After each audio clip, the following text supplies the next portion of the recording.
I want to start with our featured speaker today is Conway Belangia. Conway is no stranger to politics. Conway is currently the Greenville County Director of Voter Registration and Elections. Conway has served as the Director of Greenville County for more than 26 years. He has experience at the state level, experience in Columbia, and an experienced hand in Greenville County that we have seen and we have come to know very well.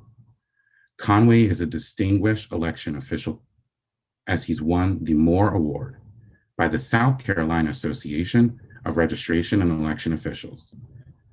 Just a brief kind of summary of what the Moore Award does.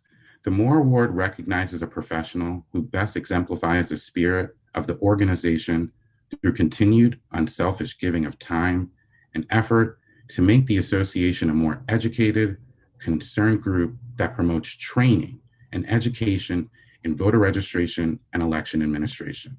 Before I kick it to Conway, I've sat in Conway's office and had great conversations with him about anything under the sun from elections to campaigns, and I appreciate his candor and his ability to work with us as a Greenville County Democratic Party.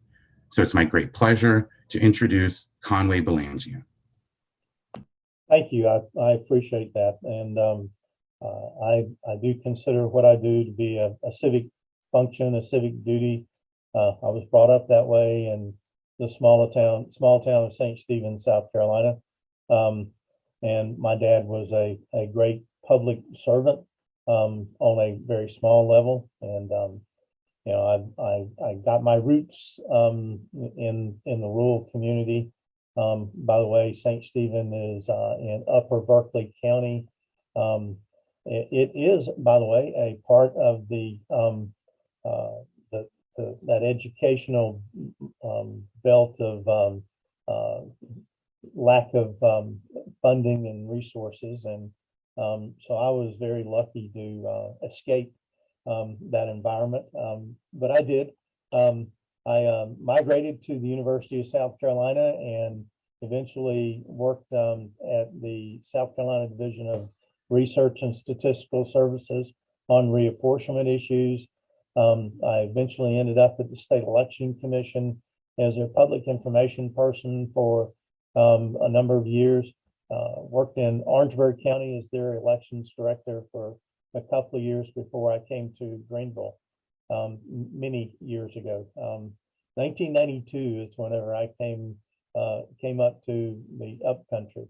And you know, while my roots and my upbringing was in the low country, my family and I have grown here in Greenville and put strong roots up here, and we appreciate that. As the director of elections and voter registration, it is an honor for me to serve in this capacity.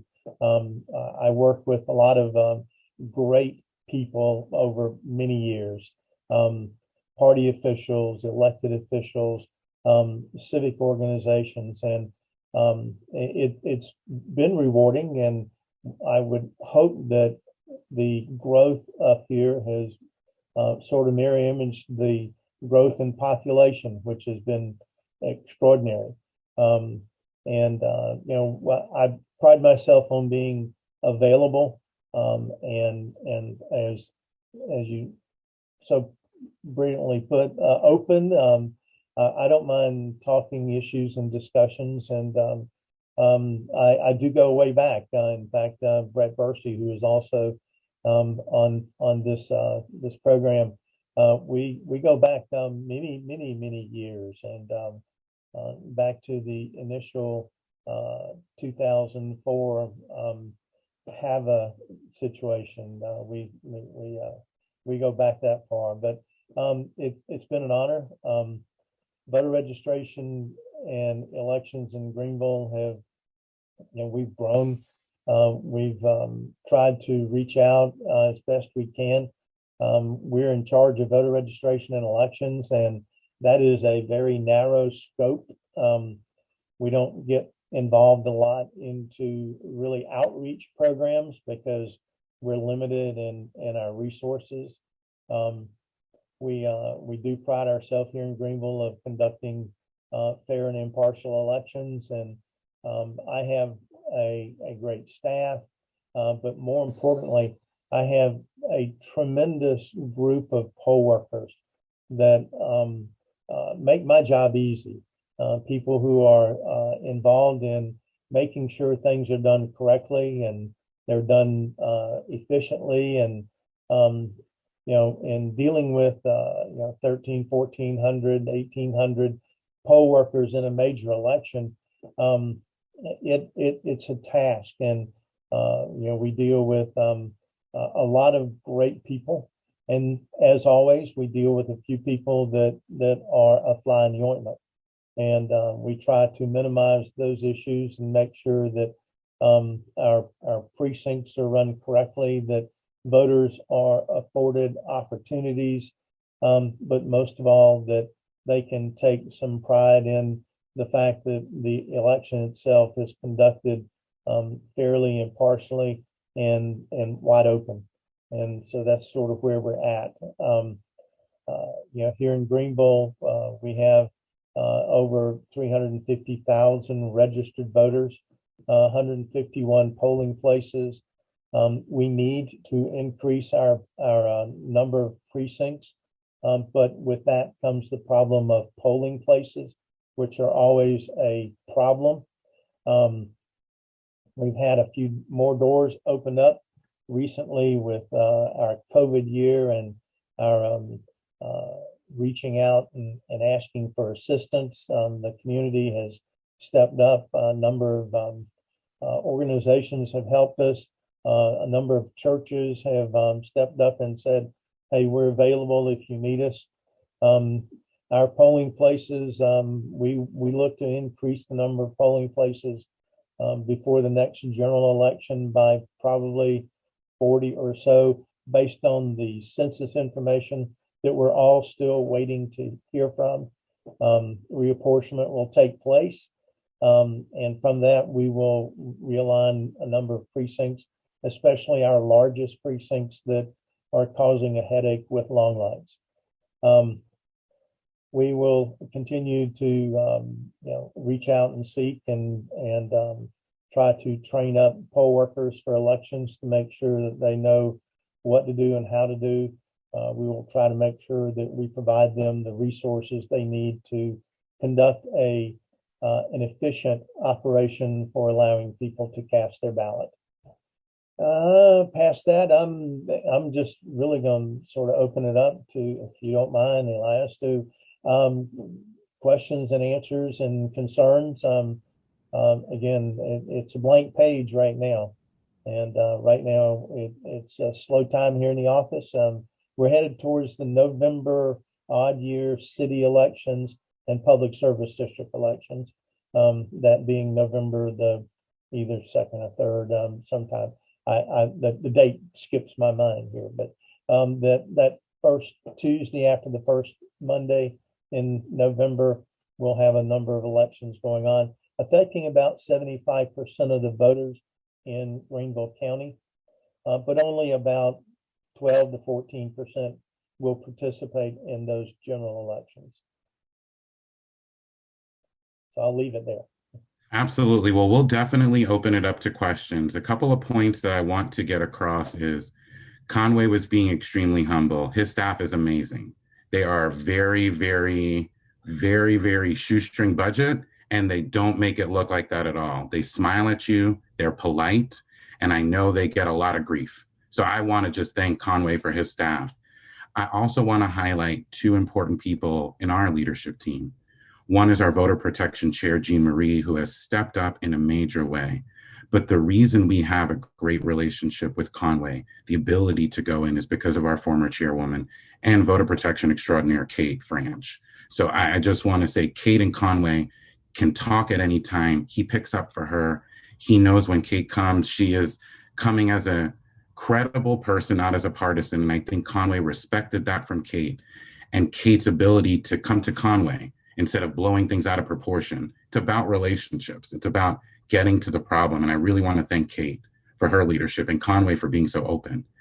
And then last, I want to get to the questions. Conway, you said it right. There are a lot of things that are happening now in this off year that are going to set the stage for what's to come. So a couple of great questions that we've got. I see some in the chat, but we got some pre-submitted as well. Is, can you talk a little bit about voter fraud in Greenville County? Have there been any examples in the last 25 years since in your time? And if so, what type of experiences or what type of fraud are they, and how often do they happen? First of all, fraud, sometimes I don't know about it. Sometimes I don't find out about it. But by and large, it is very, very minute. We have our checks and balances. We have our processes where it's difficult to defraud the system because we catch it up front.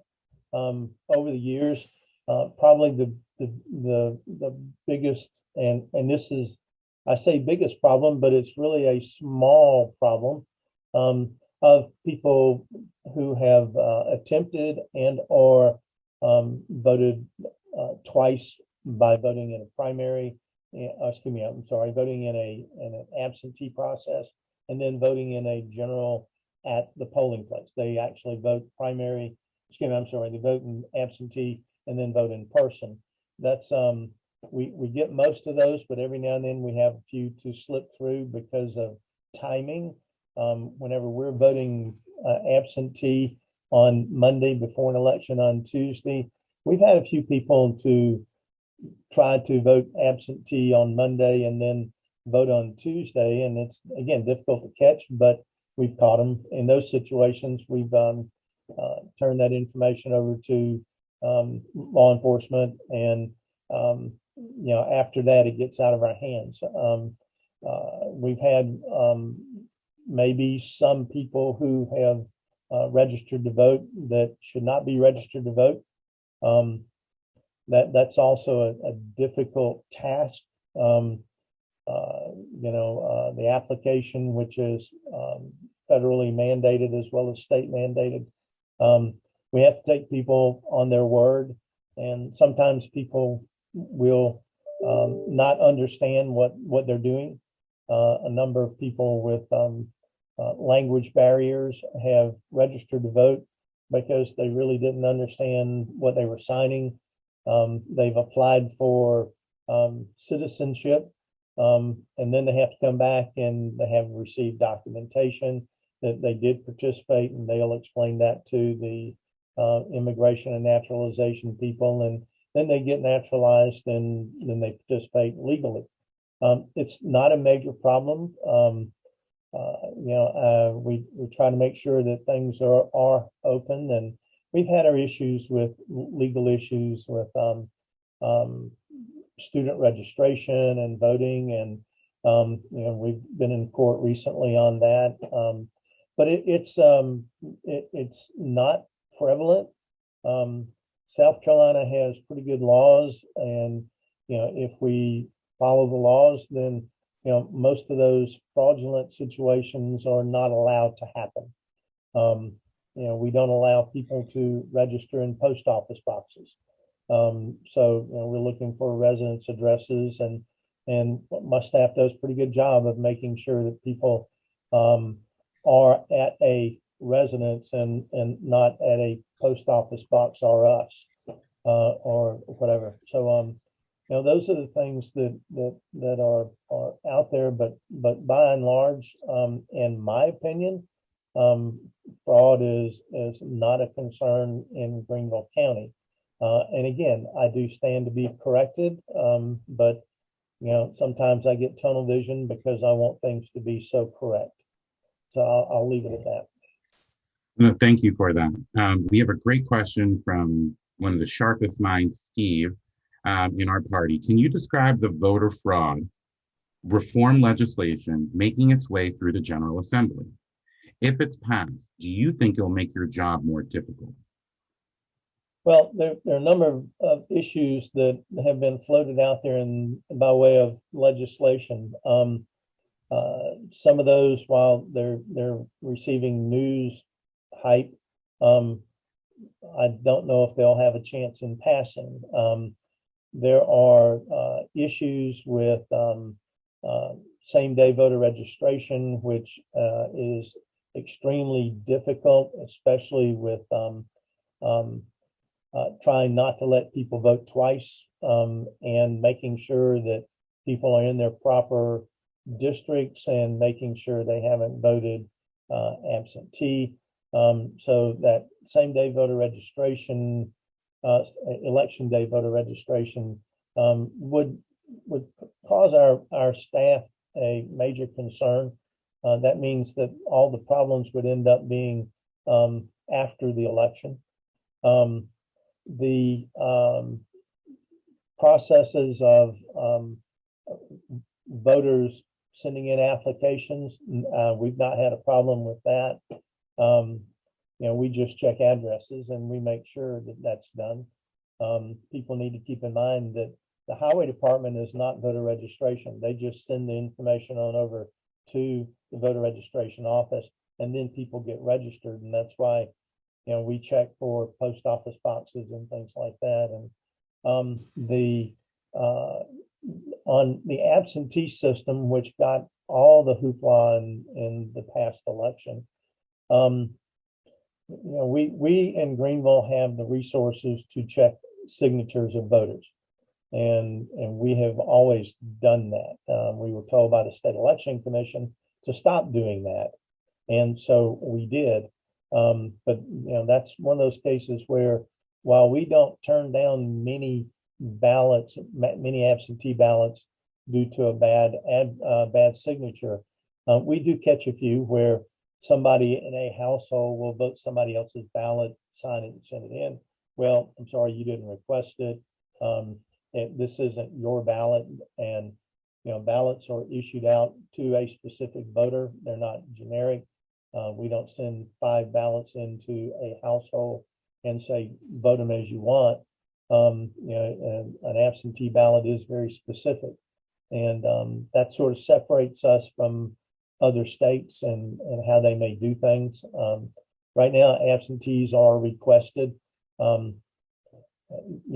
That's probably going to be up for debate. But I like the idea of if somebody wants to vote absentee, request it. Let us know.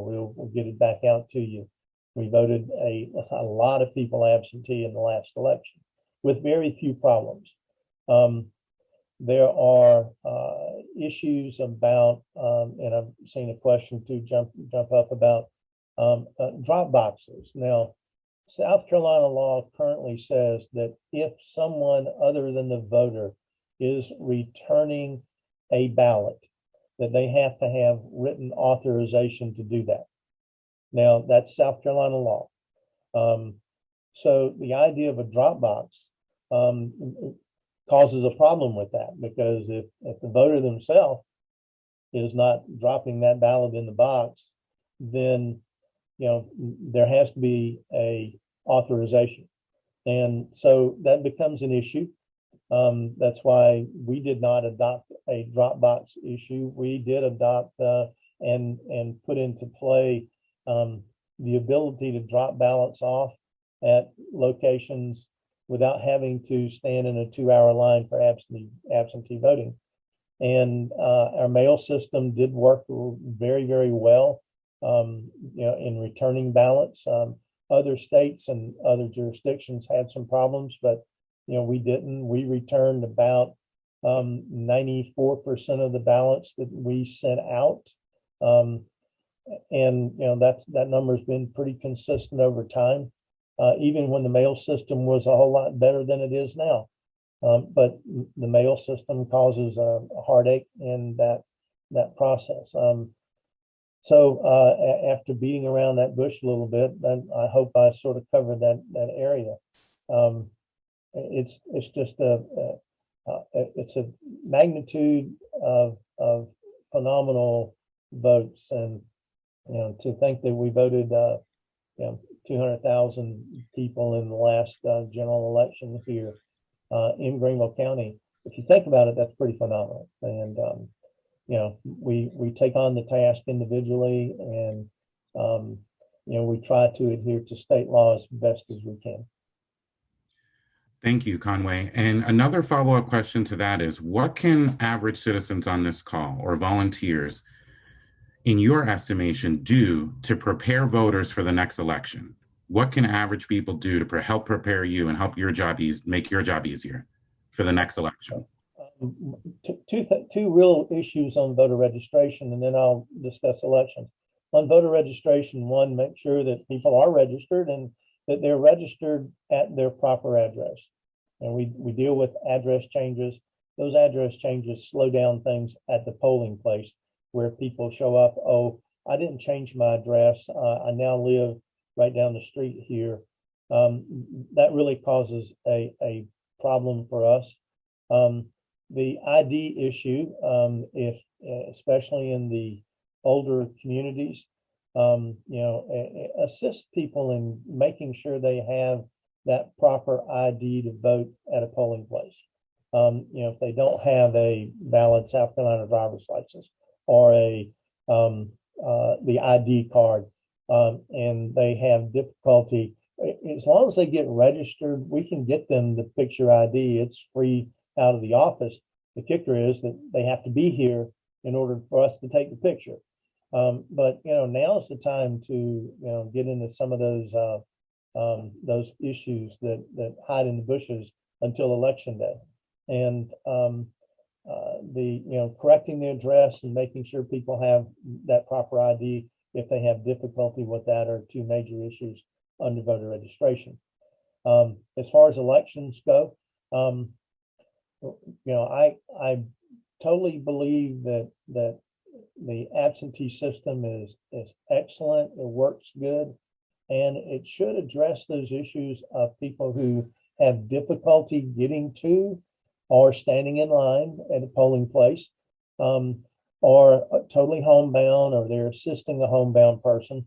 I think one of the scary things is the narrowing down of some of the absentee voting provisions. They want to, there's a move to reduce those possibilities. For instance, removing the reason that you're attending someone who's physically disabled or sick. I think that needs to stay in there, but there's a move in to take it out. And I don't think we need to be reducing the reasons to vote absentee. Now, of course, the other side of that coin is no excuse absentee voting. And you still have to request the ballot, but you don't have to have an excuse to request the ballot. We've promoted that as election officials for years, and that means that anybody who wants to vote an absentee ballot can. Now, that is very close to early voting, and but if we're going to do early voting, then let's make it a viable process, properly funded. Right now we don't have the backing and the funding to do early voting, but if it comes about, it's not going to be an inexpensive proposition, because you're talking about numerous places. We opened up 4 polling places, 4 absentee sites, and they were all overwhelmed. I could have used triple that amount to reach the public and allowing them to vote early. So there need to be some flexibility with that. One piece of legislation said that no county may use more than 4 or 6 absentee early voting sites, or that needs to be up to the county. County the size of Greenville, we need to be able to establish what we need. Some of our locations that we chose we thought were great locations, ended up swallowing us up, and they got overwhelmed. But Travelers Rest and Simpsonville were all just wall to wall in this past process. But it was an early voting process and not truly an absentee process. But either way, if we're going to open it up so people have the opportunity, and that the county has the opportunity to meet those needs. But again, funding has a lot to do with that. No, that's so. I really want you to stick on that funding portion because Kate asked a great question. And a part of it is talking about your goals, kind of scrolling out, but also what resources do you need to be able to execute the program that you know you need to execute to ensure free and fair elections? Wow. Yes. Well, our funding is sort of on two fronts. The state provides us with payment for most of our poll workers, but at a smaller amount than we would like. But you know, that's an expensive proposition in and of itself. And the state helps us with some expenses. Then we have to depend on the county to pick up the rest. And most of our absentee voting and the funding for that really comes from the county, not from the state. And had it not been for the generosity of a grant that we were able to qualify for here in Greenville, Greenville County would have had to pick up at least $400,000 out of their budget to cover what we couldn't budget and what we didn't and couldn't budget for. So we were very fortunate with that. We were also able with that grant to pay poll workers a decent wage for election day. So $165 is the standard. We were able to pay them $265, which again, that was a one-time grant deal. We go back to 165 for future elections, unless the state picks up the tab or unless they give us some help with that. There is a move afoot in the General Assembly to deny the counties the opportunity to seek out and qualify for those kinds of grants. We got $660,000 for Greenville County, and it went quickly. But it was very, very useful, and it provided this office with some flexibility and the ability to do what we needed to do. I think without that extra money, we would have been struggling. We would have been very limited, much more limited in what we could do and what we may be able to do in the future. So we hope that the legislature does not tie the hands of counties in pursuing some of that, that grant money. We understand the concerns of are there strings attached to the grant money? And there was not. They allowed us to establish our budget items like we saw fit. They told us certain things they didn't want done, and certain things that they didn't want us to be frivolous with the use of the grant money. They were very broad, and they're allowing us to spend that. And it was a godsend to Greenville County Elections Office. So we hope that ability will continue in the future. We save the county money, we save the taxpayers money in utilizing that grant money. And so we were appreciative to that. So I want to stay right on what you're talking about with the election that's proposed, the legislation that's proposed in the South Carolina General Assembly now. 2 points I want to hit on, Conway, and I'd love your perspective. One, you talked about kind of the addresses, how addresses often are a challenge because folks are registering with the wrong address. One of the things that I feel like they're attacking in that bill is provisional ballots and the ability for voters to vote provisionally. Can you talk about that? In your estimation, is that going to be a challenge? Do you think that's going to add more barriers to voters? Provisional ballots serve a useful purpose in that it allows us to do our due diligence to make sure that it is not a fraudulent situation. We handle, thousands of provisional ballots. Some of those don't count because they don't meet the requirement of state law. by a person voting in the precinct where they are residing and registered. That's probably a bigger problem. Address changes we've dealt with our what's called fail-safe voting. That's the ability to vote even with an address change, and 95% of those count. 5% won't, because we find out, well, it really wasn't an address change. This person's not registered to vote or whatever. But we do count a huge majority of our provisional ballots. But those that are not address changes, about half of those will count, and about half of them don't, based on state law. And we make sure that we're following those state provisions. Provisional ballots, again, the number of them overwhelm us by the time we get everything in, and we certify the election. In the case of general elections on Friday, this past election, we actually delayed the certification process by about 2 hours, because we needed time to finish processing and making sure that we reviewed all those provisional ballots to make sure that they were true and correct. And I don't know if we need more time between the election and the certification, or do we need to refine our provisional processes. But as an election official, I like provisional ballots, because again, it allows us to do our homework to make sure that everything's being done properly.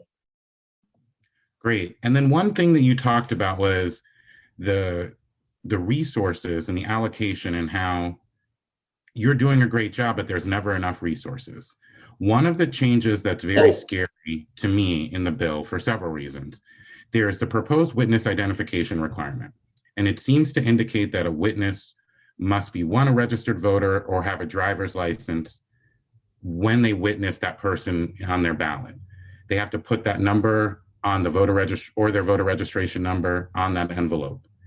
It seems that your office is going to be doing a lot of extra work, having to check on people, match those witness signatures, checking voter registration numbers and driver's license numbers. Is that going to be an extra undue burden, specifically with time? And are you prepared for that change? First of all, if the change would be a major change, because right now a witness can be anybody. And so we can't check a witness signature. We can check a voter signature. And we do in Greenville check voter signatures. If they put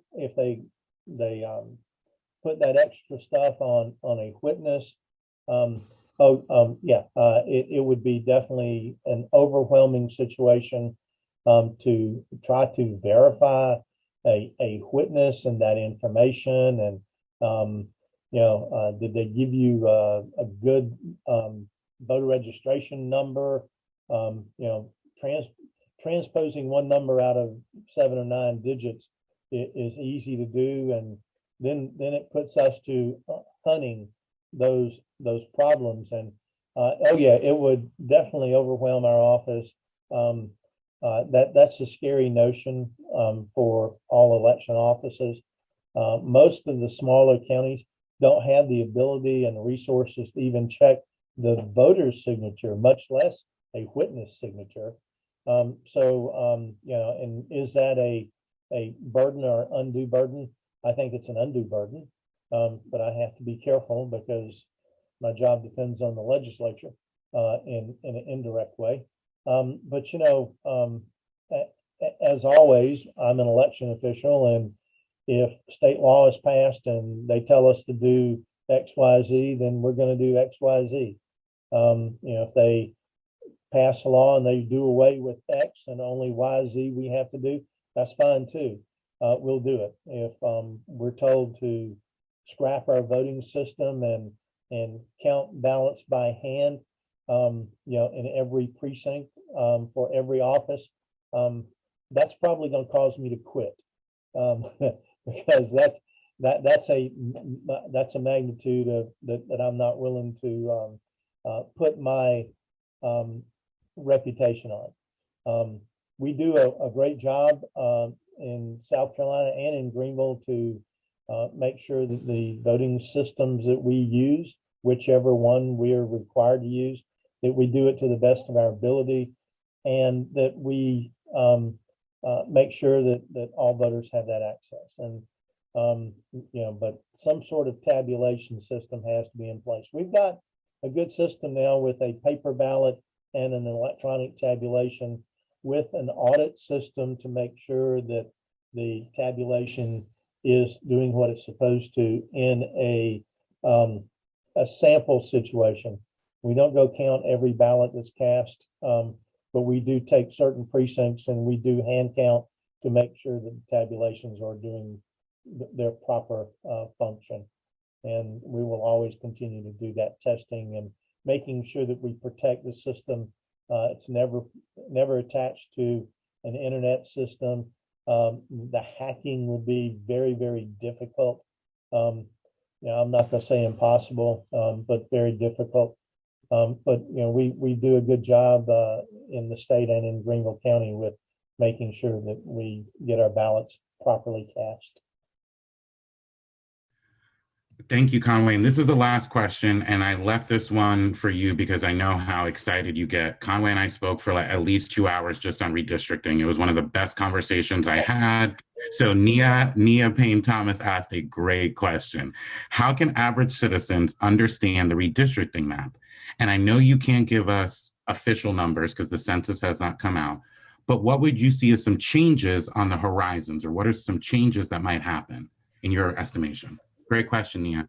Okay, yeah, great question. I'm trying to think of a better way to explain this, but sort of look at a map, a county map, a state map, and put dots on it based on every voter, or every 10 voters, or every 100 voters, or every 1,000 voters, and you're going to put dots together in equal numbers over that entire map.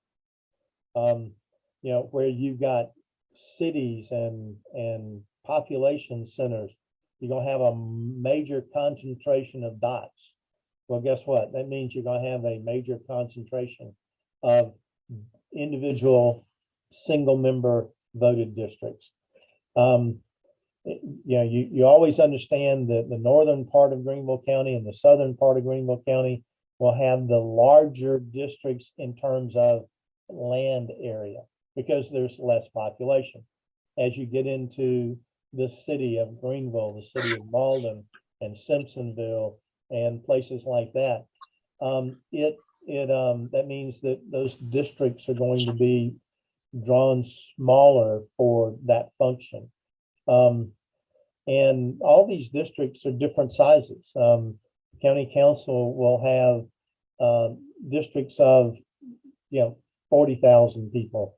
A House district could be 50,000 people, or vice versa. A Senate district would be 80,000 people. And all these districts they're not drawn all together.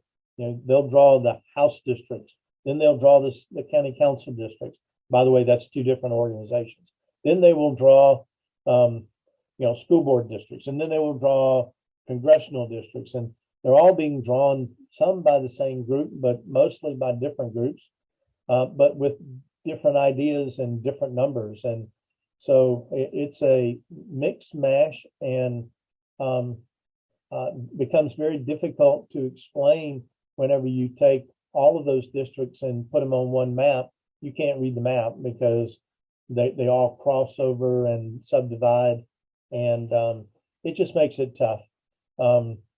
Anybody wants to come in our office and look at what we have on the walls, it's amazing. And you have to go from map to map to map and figure out where you live and look at what your districts are. Who draws the districts? The General Assembly will draw the House district maps, the Senate district maps, and the congressional maps. The General Assembly will be the final say on the school board maps.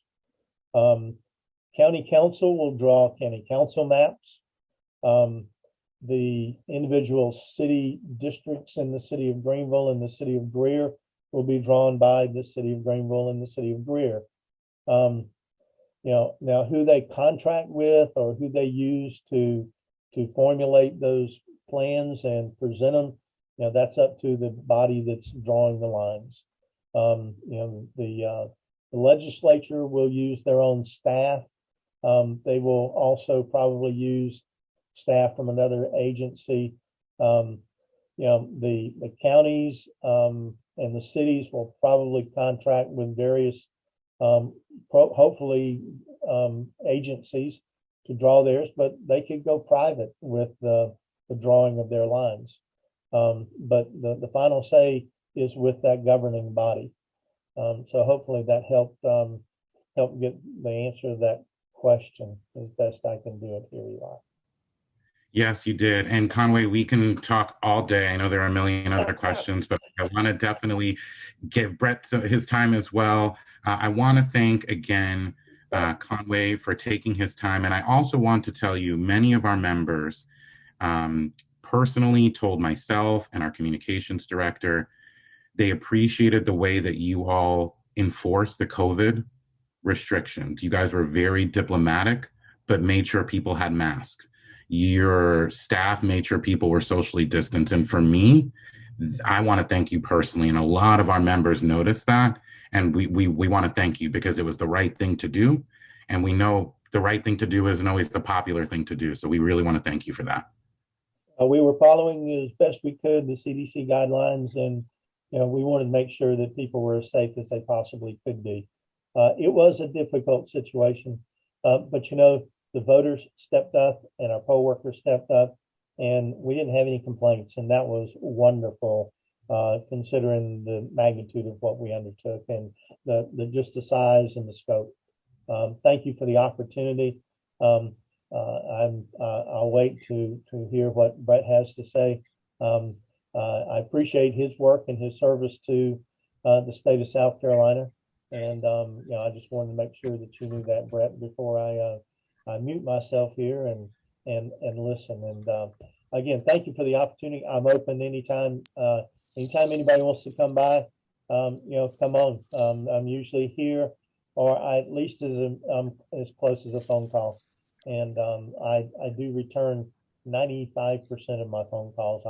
I won't say I'm 100%, but I do the best I can. But thank you again. I appreciate it. Absolutely. Thank you so much, Conway, for your time.